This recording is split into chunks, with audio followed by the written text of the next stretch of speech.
Olá pessoal, tudo bem? Hoje iremos falar um pouco da radiologia no estudo dos rins e vias urinárias. Para iniciar, a gente tem que conhecer os métodos de diagnóstico por imagem que são de escolha para avaliação dessas estruturas.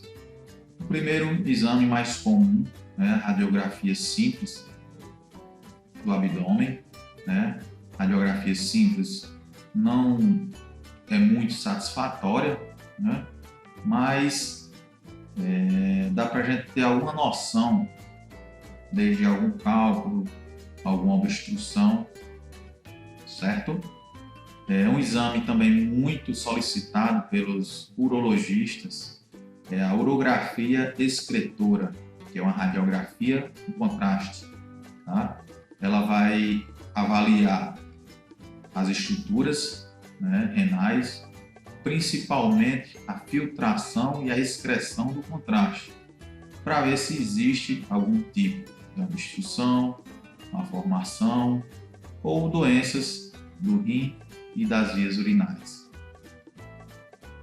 O método mais conhecido e mais difundido para avaliação dos rins e vias urinárias realmente é a ultrassonografia. Como já falei, é um método mais barato, mais acessível e de uma escolha muito boa. A gente dá para avaliar muito bem os rins e as vias urinárias. Ok? A tomografia computadorizada realmente é um exame muito bom para avaliar essas estruturas, tanto ela como a ressonância magnética nuclear. Tendo em vista que é um pouco difícil o acesso, é um exame um pouco caro, que não tem em todas as localidades. Então, dentre elas, a mais comum é a avaliação através da ultrassonografia. Lembrando um pouco da anatomia renal, podemos observar que nós temos dois rins, o rim direito, o rim esquerdo. O rim direito é um pouco mais baixo em relação ao esquerdo. Eles são em forma de feijão, como se fosse um feijão, onde a parte medial, que conhecemos como hilo, que é formado de artéria renal, veia renal e ureter, tudo vai entrar na região do hilo. E nós temos o parênquima renal, que é dividido em córtex, e a região medular, que são as pirâmides. Sistema coletor, sistema pielocalicial, pelve renal. Em seguida, a urina é excretada através dos ureteres. Um corte anatômico coronal, podemos observar que o rim é localizado abaixo do fígado, aqui o rim. No seu polo superior, temos a adrenal, a glândula adrenal. Ela é revestida, o rim é revestido pela gordura perirenal, certo? Isso do lado direito. Do lado esquerdo, seu polo superior, ele está adjacente ao baço, certo? O rim esquerdo está abaixo do baço. Num corte axial, podemos ver que os rins estão laterais à coluna, estão laterais à coluna. Aqui o rim, aqui o outro rim, certo? A região do hilo está medialmente, montada para a região medial. Estudando um pouco da radiologia, os métodos de diagnóstico por imagem, Aqui temos exemplo de uma radiografia simples do abdômen. A gente pode ver a sombra renal direita, a sombra renal esquerda e até mesmo podemos ver pequenos cálculos aqui, ó, pequenos cálculos no rim direito, tá? Nessa outra imagem a gente vê uma urografia excretora. Qual a diferença, pessoal? O uso do contraste. Aqui o contraste na bexiga, preenchendo o ureter, preenchendo a pelve e o sistema pielocalicial, tá? Dos dois rins.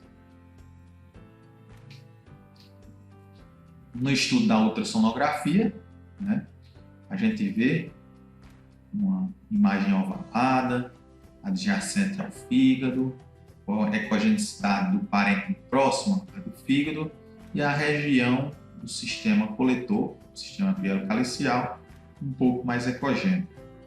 Aqui podemos observar a vascularização, o uso do Doppler, para poder ver a vascularização do rim. Na tomografia, essa primeira imagem, a gente viu um corte axial, né, no abdômen. A gente nota o rim direito, o rim esquerdo, né? Até tem um cálculozinho pequeno aqui. Já nessa outra tomografia, um corte coronal com o uso do contraste, aqui ó, contraste na horta. Olha a diferença do parênquima contrastado do rim. Olha aqui um exame sem contraste. Lembrar, tá? Exame com contraste, exame sem contraste. Está aqui a gente vendo que o rim absorveu, né? Está filtrando e excretando o contraste. Na ressonância magnética também, corte axial, a gente vê, né, os rins, rim direito, rim esquerdo, rim direito, rim esquerdo. São os métodos diagnósticos que a gente utiliza para avaliação. Queria dizer a vocês que é muito comum nas urgências, principalmente em locais que não têm muitos recursos, a gente ter só apenas o raio-x e uma ultrassonografia. Então, a maioria dos cantos fica restrito à análise das vias urinárias através do raio-x e da ultrassonografia. Mas sabendo que a ressonância magnética e a tomografia são um pouco mais superior e elas são mais utilizadas principalmente quando existe uma suspeita de algum tumor, alguma coisa desse tipo, ou outras anomalias. Anomalias congênitas renais. Nós temos de número, tamanho, posição e número e também anomalias da pelve e do ureter. Anomalias de número, agenesia renal. O que é a agenesia renal? A ausência do rim, certo? Quando bilateral é incompatível com a vida e quando unilateral, o outro rim sempre ele tem uma hipertrofia compensatória. O que é isso? Ele aumenta de tamanho, né, porque ele está sobrecarregado, então ele vai trabalhar muito, então ele hipertrofia, fica aumentado de tamanho para compensar a ausência do outro rim.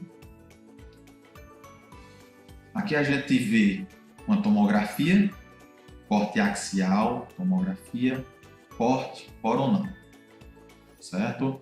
A gente vê o rim esquerdo aumentado de tamanho. Quando a gente vai olhar o rim direito, cadê o rim direito? Não está na topografia dele. Então, sempre em caso de agenesia renal, a gente faz uma avaliação, principalmente na região pélvica, em todo o abdômen, para descartar a ectopia renal, que seria o rim em outro local, tá? Porque é muito comum, às vezes, se dar um diagnóstico de agenesia e, às vezes, o rim que diz que está agenesia, né? Com agenesia, ele às vezes está em outro local, como o rim pélvico, é muito comum. Anomalia de número. Rins supranumerados. Muito raro, certo? Ele é sempre com dimensões reduzidas e geralmente está inferior a um rim tópico. O sistema vascular e ureteral são independentes, às vezes com implantação ectópica. Aqui uma tomografia com reconstrução 3D, a gente vê o rim esquerdo, o rim direito, e logo abaixo outro rim. Tá? Então aqui é um rim supranumerário. Anomalia de tamanho, hipoplasia renal, também é muito raro. Ele tem um aspecto normal. A única diferença é que existe uma redução do volume. Tá? Quando bilateral, existe relação com insuficiência renal, né? E sempre quando for unilateral, como na agenesia, o rim oposto ele é hipertrófico. Hipertrófico para compensar o trabalho do outro. Então, na hipoplasia renal, nós temos aqui uma tomografia cortaxial do abdômen, com uso do contraste, olha o contraste aqui, e aqui um corte coronal. Notamos que o rim esquerdo é maior do que o direito, esquerdo maior do que o direito. E observamos que existe uma captação do contraste, está filtrando o contraste, o rim direito também. Só que existe uma hipoplasia renal à direita e uma hipertrofia compensatória à esquerda. Anomalia de posição, número, rotação e fusão são mais comuns, né? Elas sempre estão associadas entre elas. Anomalia de rotação se dá uma falha na rotação medial habitual durante a migração do rim, né? As anomalias de posição, a principal é a ectopia renal. A ectopia renal pode estar em um ou em ambos os rins, pode estar localizado o rim ectópico em qualquer parte do tronco, certo? E a vascularização é oriunda de artérias anômalas. Nós temos dois tipos, a simples e a cruzada. Tá? A simples pode pulsar com implantação ureteral anômala, né? Seria só uma, está lá o rim, a saída do seu local atual, e a cruzada seria o rim atravessar a linha média contralateral. E é muito comum ter a fusão entre os rins, tá? Na cruzada. Anomalia de fusão, a gente tem o rim em bolo, que é muito raro, e o rim em ferradura, que apesar de ser raro, é bem comum. Tá? O rim em ferradura, eu vou mostrar, os rins têm a fusão dos polos inferiores, né? Então os polos inferiores são fundidos, então eles se tornam mais para a região medial, fundindo e ficando anterior à coluna. Tá? Vou mostrar para vocês. Fica no formato de ferradura, esse é o nome. Então, a anomalia de rotação, aqui está uma tomografia com reconstrução 3D, o corte coronal, né? A gente observa que o rim direito existe uma rotação onde o seu hilo, a pelve renal, está voltado para a região lateral e não medial, como é comum. Aqui observamos também, né, o rim direito. Aqui é uma reconstrução em 3D, tá, pessoal? Reconstrução 3D, uma tomografia com contraste. O rim direito, na sua topografia habitual. Aqui o ureter sendo contrastado. A gente olha o esquerdo, cadê? Opa, não está. Mas existe uma imagem aqui, ó, que está excretando contraste para a bexiga. Então, um rim ectópico. Esse aqui é o famoso rim pélvico. A gente observa que o rim esquerdo não está em sua topografia. Ele atravessou a linha média, foi para o lado direito e houve a fusão. Tá? Outra anomalia de fusão, como eu falei para vocês, a de ferradura, muito comum. Está aqui a tomografia, né? A gente vê o corte axial, o rim direito, o rim esquerdo com a fusão. Tá? No corte coronal, observamos melhor, aqui ó, o rim direito e o rim esquerdo. E numa reconstrução, a gente vê que o rim direito, polo inferior, rim esquerdo, polo inferior. Tá? Um rim em ferradura. Devido a esse formato de ferradura, o rim fica muito próximo à coluna. Então, em traumas abdominais, né, o rim que está aqui nessa anterior à coluna sempre é lesionado. Tá? Aqui uma imagem 3D muito comum, ó. Rim direito, fusão entre eles, rim esquerdo. Então essa área que está anterior, né, à coluna, em caso de um trauma, ela será afetada, principalmente ocorrer uma laceração. Anomalias da pelve renal e do ureter. Uma anomalia muito comum é a estenose congênita da junção uretero-piélica, a famosa JUP, tá? Geralmente unilateral, cerca de 70%, e demonstra uma hidronefrose sem dilatação do ureter, tá? Com graus variados, dependendo do grau da estenose. Então, nós temos apenas uma hidronefrose. Por quê?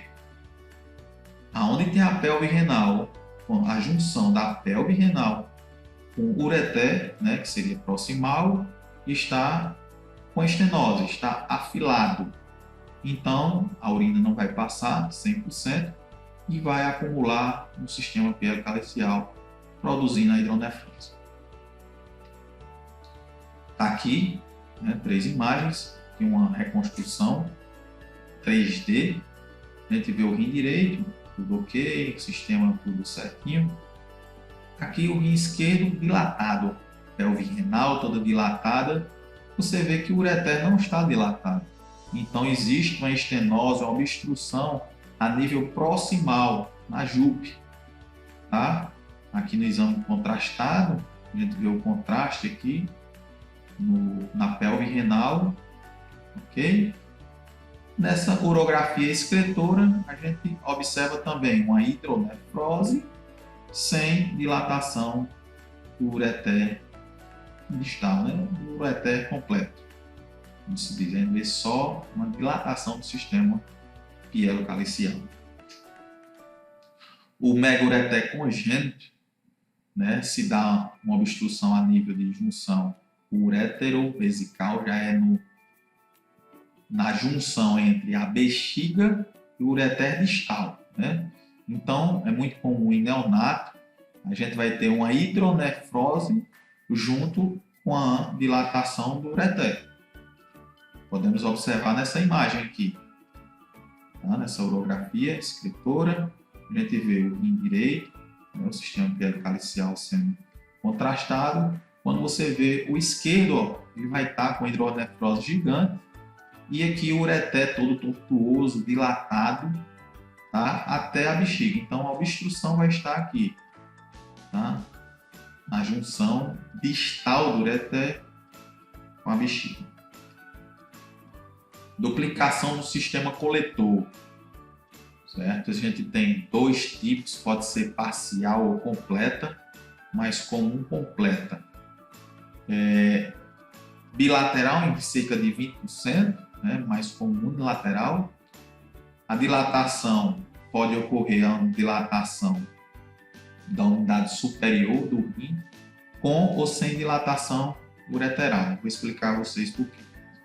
Tá aqui 2 imagens, né, para que eu possa explicar para vocês. Aqui uma duplicação parcial e aqui uma duplicação completa.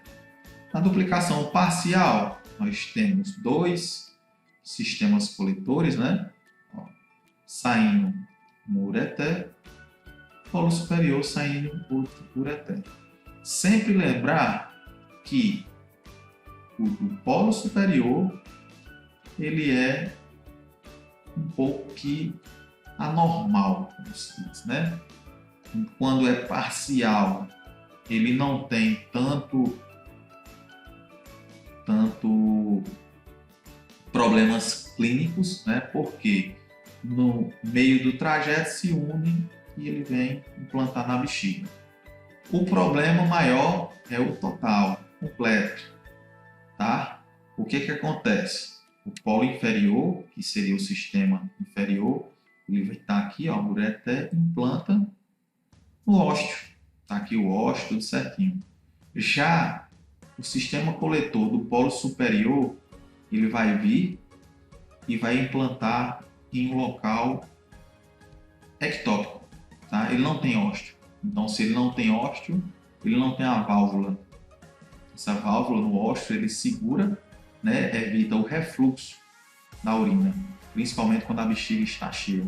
Aqui não, então a bexiga vai encher e vai sempre dilatar o ureter, ok? Então, uma urografia excretora, observamos aqui, sombra renal direita, sistema coletor, ureter, desceu. Aqui, opa, dois sistemas coletores, aplicação do sistema coletor. A gente vê que desce as duas e se une aqui já no terço distal. Então aqui é axial.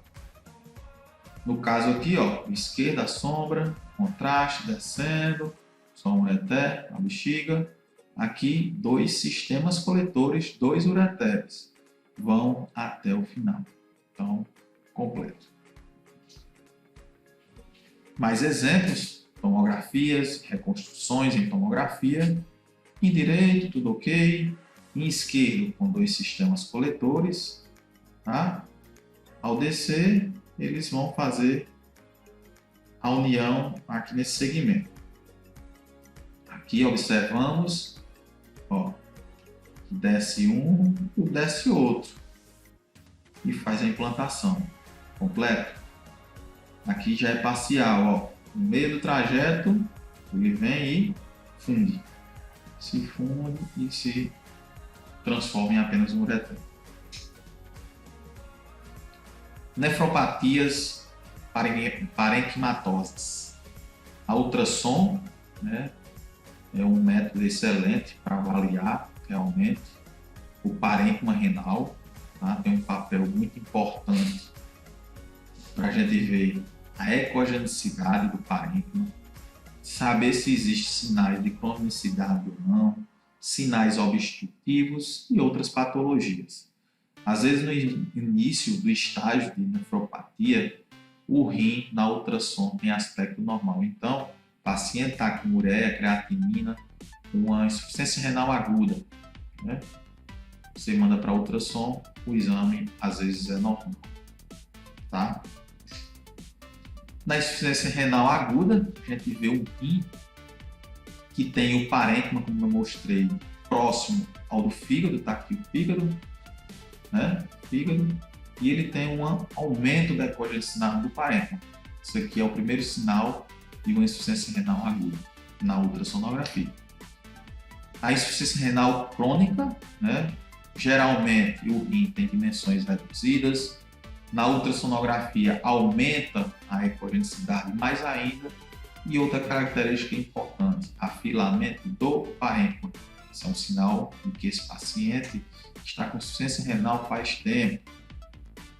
A parte do parênquima está afilada porque não está mais sendo suficiente para ocorrer a filtração. Então, ele diminui o seu volume, né? E essa diminuição, com o aumento dessa ecogenicidade e afilamento, vai dar o grau realmente da insuficiência renal. Então, na ultrassonografia, a gente vê o rim, aqui nesse caso o rim direito, ó, com aumento da ecogenicidade do parênquima, redução das suas dimensões e a região central do sistema pielocalicial tendo um aumento significativo e um afilamento da cortical. Aqui, pessoal, ó, afilamento da cortical. aumento da ecogenicidade tanto do sistema coletor como na região do parênquima. Uma coisa muito importante que a gente precisa diferenciar, né, seria a nefrocalcinose da nefrolitíase. A gente pode avaliar tanto na radiografia, ultrassonografia, como tomografia. Lembrar que nefrolitíase, né, é a presença de cálculos no interior dos cálices, do sistema pielocaliciar, tá? Ou pelve renal também.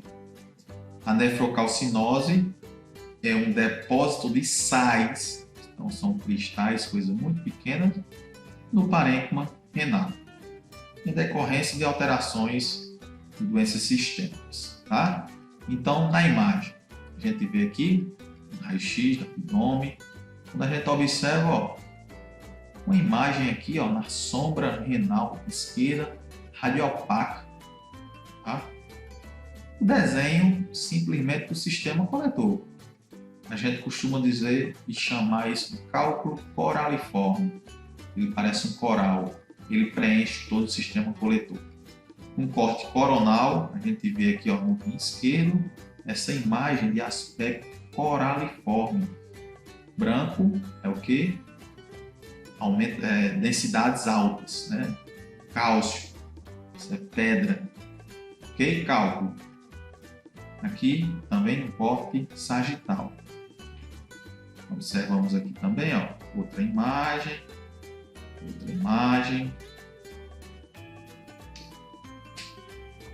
Nefrocalcinose. O que é a nefrocalcinose? Como eu disse a vocês, cristais de cálcio.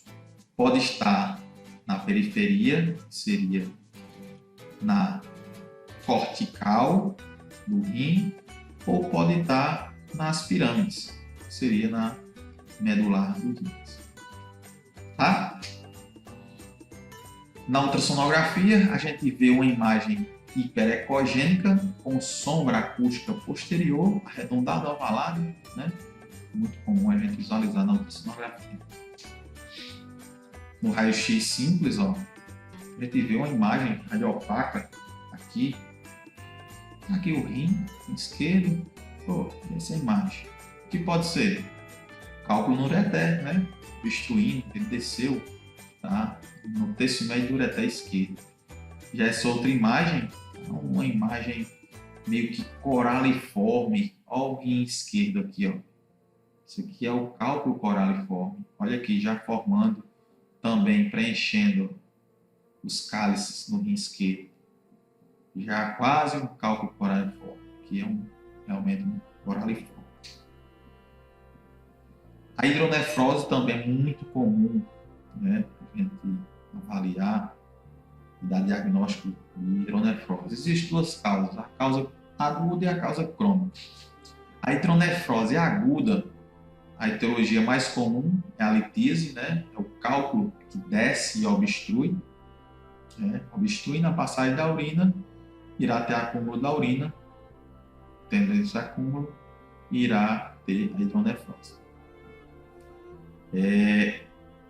Em caso de descida do cálculo, né, que se chama cálculo em trânsito, esses três locais são importantes de avaliar: a JUP, JUV, né, e o cruzamento dos vasos ilíacos. Às vezes eles costumam, por ser mais estreitos, esses locais ficarem presos nesses locais.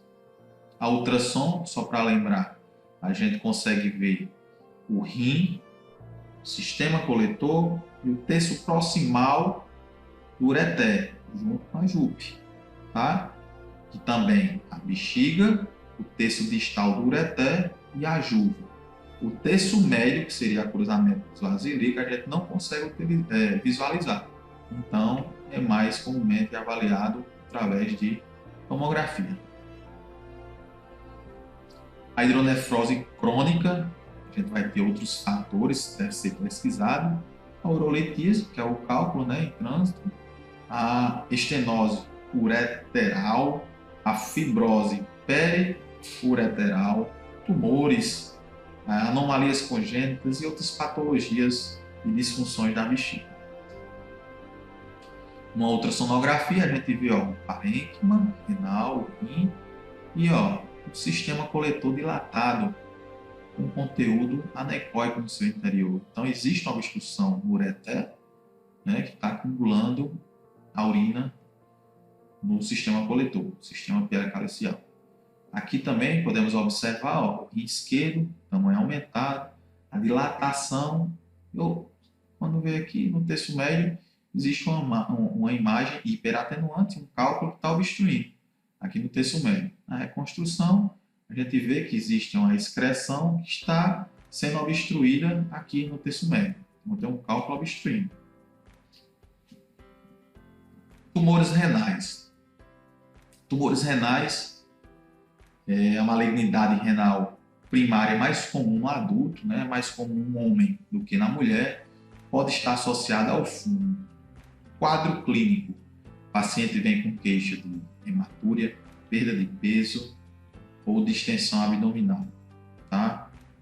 Essas massas, esses tumores, podem invadir a veia renal, ocasionando trombo e podendo se estender até a veia cava inferior. Frequentemente, as metástases dos tumores renais são para fígado, osso, pulmão e linfonodos.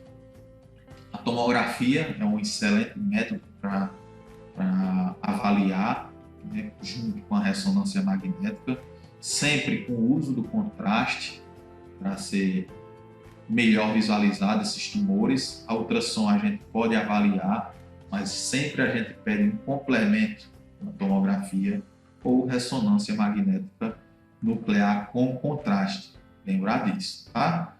Na tomografia a gente vê as lesões focais, né, com realce, ao meio de contraste, sabendo que quanto mais realce ao contraste, mais chances de ser uma lesão maligna, menos realce, que é a captação de contraste, como a gente chama, mais a lesão pode ser benigna, tá? Lesões malignas, tem que ir para a cirurgia.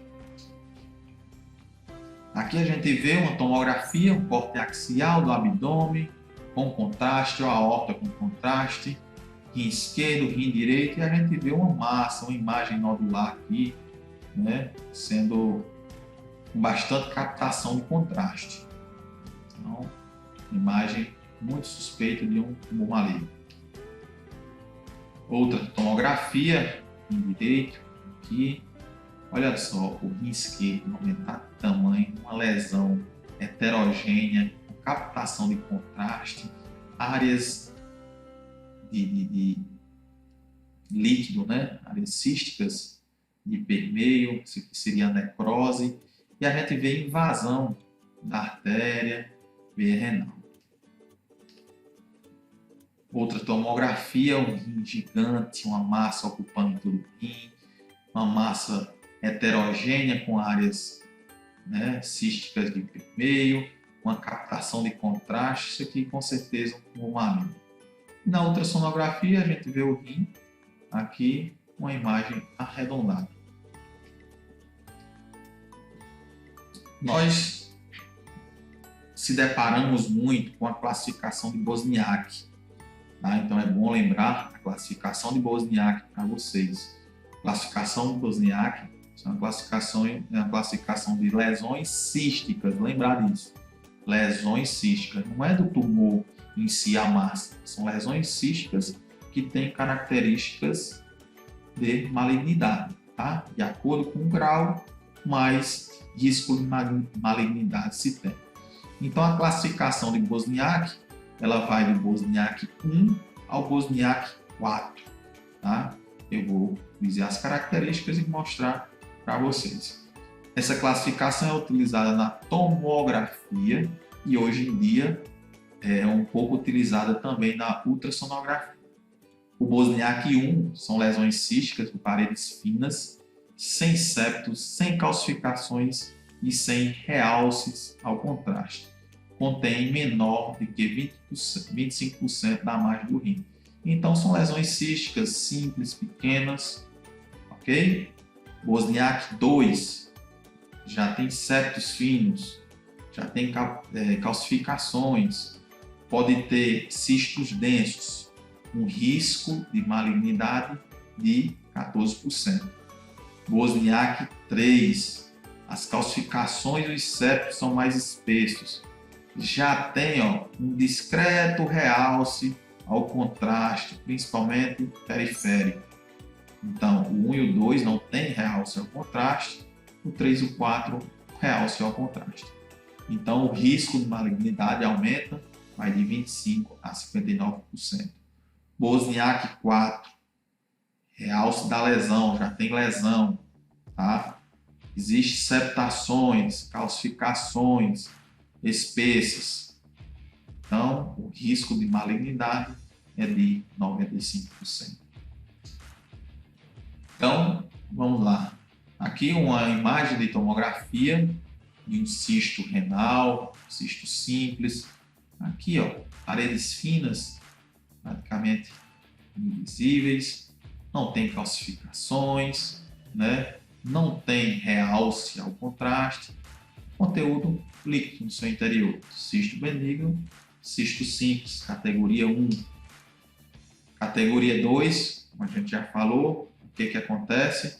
Os septos já se tornam mais espessos, né? Um pouquinho, septos finos, calcificações mais finas, mas não tem o contraste, captação de contraste. Então a gente já vê que já tem um espessamentozinho aqui, as calcificações, um leve, uma imagem bem maior, né? Você vê que ela é maior do que o 1. Então tem calcificações finas, septos finos, mas não tem ainda o realce ao contraste. Então já tem um pouco de risco de malignidade. A 3, os septos já estão mais espessos, parede, olha só, parede mais espessa, né? Pode apresentar septos espessos, calcificações e já vai ter um leve realce ao contraste. Olha aqui, um contrastado e aqui um realce periférico da lesão. Wozniak 3. Wozniak 4 já vai ter lesões, como nesse caso uma lesão gigante, heterogênea, com captação periférica, septos com captação, com realce ao contraste, né? Uma captação, uma imagem muito grande, muito heterogênea, conteúdo mais denso. Então, Wozniak 4, risco altíssimo, mais de 95%. Aqui em outra imagem, já tem um nódulozinho na parede do cisto, tá, com realce ao contraste. Então, aqui, paredes com realce também, lesão grande. Então, Wozniak 4, ok? Vamos falar um pouco agora da bexiga e da uretra, tá? Um parâmetro muito solicitado, principalmente pelos urologistas clínicos, é o pós-miccional do paciente, tá? Eu trouxe essa tabela justamente para mostrar a vocês o que é realmente o pós-miccional, que é nada menos do que a urina que restou na bexiga após a micção do paciente. Então, é feito o exame com o paciente com bexiga cheia, lembrar disso. Isso aqui é na ultrassonografia, tá, pessoal? Faz a ultrassom, depois, a término da ultrassom, pede para o paciente urinar. E ele volta. E a gente faz a medição da quantidade do resíduo pós-micção que ainda resta na bexiga. Então, quando tem de 30 a 80 ml, é pequeno, né? Menor de 30 é desprezível, normal. De 80 a 150 ml, moderado. De 150 a 300 ml, acentuado. E mais de 300 ml, muito acentuado. Certo? Isso aqui é um caso até de um bexigoma. O paciente não está conseguindo fazer a micção, né? A urinar. Então, vamos falar um pouco das anomalias congênitas, né? dentre elas a agenesia, que é a ausência, né, na bexiga, é muito raro, extremamente raro, pode estar associada à ausência também da uretra, principalmente sexo feminino, está associada a outras anomalias, ok? Outro caso, né, o divertículo tem um colo, né, de comunicação, tá aqui o divertículo, a bexiga, o ultrassom. Outro exemplo de divertículo. Na tomografia, corte axial, ó, sem contraste, a gente vê, ó, bexiga no divertículo, aqui do lado direito. Faz uso do contraste, opa, o contraste passou. Isso aqui é para a gente confirmar realmente se é um divertículo ou não. Cistite. É muito comum, né? Um processo inflamatório infeccioso da bexiga. No homem é comum devido ao aumento da próstata, então tem a retenção de urina. Na mulher, devido à uretra ser curta, gestação, trauma no coito, também é muito comum. Agente etiológico, mais comum é E. coli. Sintomas clássicos: disúria, piúria, hematura. A gente observa o que? Um edema da mucosa e redução da capacidade vesical, muito comum. O paciente tem dor, fica indo ao banheiro direto, não consegue urinar porque ele queima, dói, sempre fica com a retenção de urina. A cistite aguda, né, pode não ter repercussões, principalmente na ultrassonografia, e a cistite crônica, o principal achado é um espessamento difuso e irregularidade da parede. A gente observa, ó, que a bexiga está aqui, ó, bexiga. Esse paciente tem uma próstata aumentada, né? E esse espessamento e irregularidade na parede da bexiga. Olha só o espessamento, ó. Muito espesso essa bexiga. Olha a parede espessa. Caso de cistite. Cálculos vesicais não são muito comuns, né? Mas a gente pega muitas vezes, principalmente por conta dos cálculos que foram formados no rim, né? Desce pela uretra e fica alojado na bexiga. Alguns conseguem descer pela uretra, outros não. Então ele fica lá e às vezes vai crescendo. E outros são formados na bexiga, né? Pelo depósito de cálcios, e aí vai aumentando a ponto de chegar no tamanho que não consegue passar pela uretra e fica. Tem que fazer procedimento cirúrgico, a retirada. Cálculo na junção urétero-vesical, na JUV. Muito comum, paciente com dor no rim e puxa para a região da bexiga. Quando a gente vê na ultrassonografia, que seria esse caso, está aqui, ó, um cálculozinho arredondado, ó, já entrando na bexiga. Aqui outro exemplo, ó, o cálculo, ó, bexiga, cálculo já entrando, cálculo obstruindo na JUV. Tomografia aqui também, ó, a gente vê um cálculozinho bem pequenininho aqui à direita, tá? Na JUV. Coágulo sanguíneo, né? A gente pega, principalmente paciente que tem hematúria, tá? Então é uma imagem meio que heterogênea no interior da bexiga, confunde muito com tumores vesical, tá? Tumor vesical confunde muito. Qual a diferença do tumor vesical para um coágulo sanguíneo? Primeiro, o coágulo não tem vascularização. Se eu jogo o Doppler, tá lá, ausência. Se tiver presente, a captação ao Doppler, sugestivo de anaplasia. E outra, o coágulo é móvel, na maioria das vezes. Então, se você mudar de decúbito do paciente, ele vai o quê? Vai cair de um lado para o outro, tá?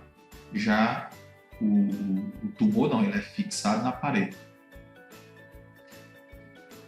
Tumores vesicais. Existe desde pólipos pequenos, né, como nesse caso, fixado na parede, como tumores grandes, são tumores vegetativos, ó. Confunde muito com coágulo, né, na bexiga. A diferença, joga o Doppler. Se tiver captação é tumor, se não tiver, suspeito de coágulo. Bota o paciente em decúbito, avalia novamente. Se ele caiu, coágulo, se mexeu, né? Saiu do seu local. Se está fixo, suspeito de tumor. Nesse caso, uma tomografia, ó, aqui a bexiga, um pouco de contraste, a gente vê uma massa gigante dentro da bexiga. Aqui, ó, massa da bexiga.